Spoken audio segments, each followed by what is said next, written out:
اعتقد بقى ان هي دي الجزيرة اللي احنا رايحينها، اللي هي في الوش دي اللي فيها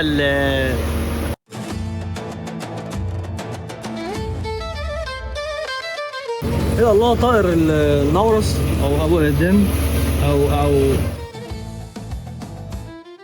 الصمت رهيب، السكوت رائع.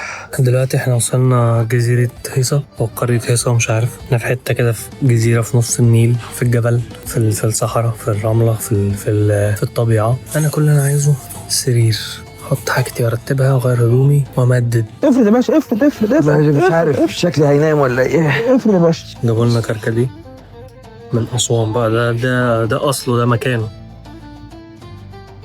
الله، انا اصلا من عشاق الكركديه، لما تنزلي كركديه يبقى كده ايه، انت بتحبني. دول حبه قليلين، او انا عايز بقى ايه، شفشق كبير كده. الرحله خدت مننا 14 ساعه من اول ما خرجت من البيت لحد ما وصلت الاوضه دي. انا عايز اوريكم الاوضه، بص السقف كأنك قاعد في فرن بلدي. ده السرير اللي انا هنام عليه، وده السرير الاتنين الرفقاء اللي معايا في الرحله هيناموا هنا. الاوضه لذيذه، فيها تسريحه ودروج، طبعا الحمام لذيذ ونضيف وكويس، والشباك محطوط عليه ازاز، ما اعرفش بقى، غالبا عشان الناموس ولا ايه، بس في هوا جاي، انا مش عارف الهوا ده جاي منين. التكييف شغال. تعال بقى نطلع نروح نشوف الفطار بدل ما يفطروا من غيري. اول بقى ما بنخرج من الاوضه، ده الفيو بتاعنا على طول، ده شباك الاوضه وده الفيو. في هنا شويه ورد وزرع، الفيو الرائع بتاعنا لنهر النيل. تعالوا بقى نروح نشوف ايه اللي هيحصل. قول اسمها تاني كده. سايكوتي ايه؟ سايناكور. اسمها ايه؟ سايكوتي سايناكور. سايكوتي سايناكور، دي اللي هي زي الشكشوكه بس بالطريقه النوبيه بتاعتها. ده الفول بالطريقه النوبيه. كده احنا ايه، فطرنا.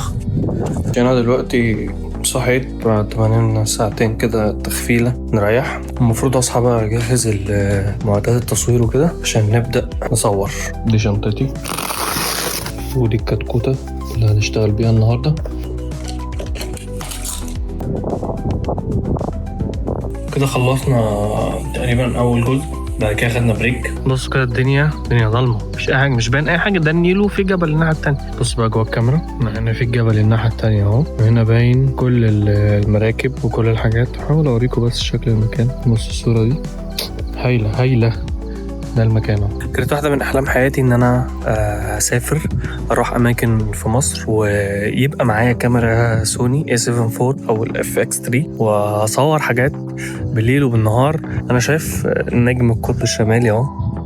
فانا مبسوط في الرحله دي، اتمنى اطلع رحلات تانية كتير، اصور اماكن في مصر بقى. يعني انا عايز ازور الاماكن الحلوه اللي الاجانب بيجوا يزوروها عندنا، وانا كمصري ما بشوفهاش.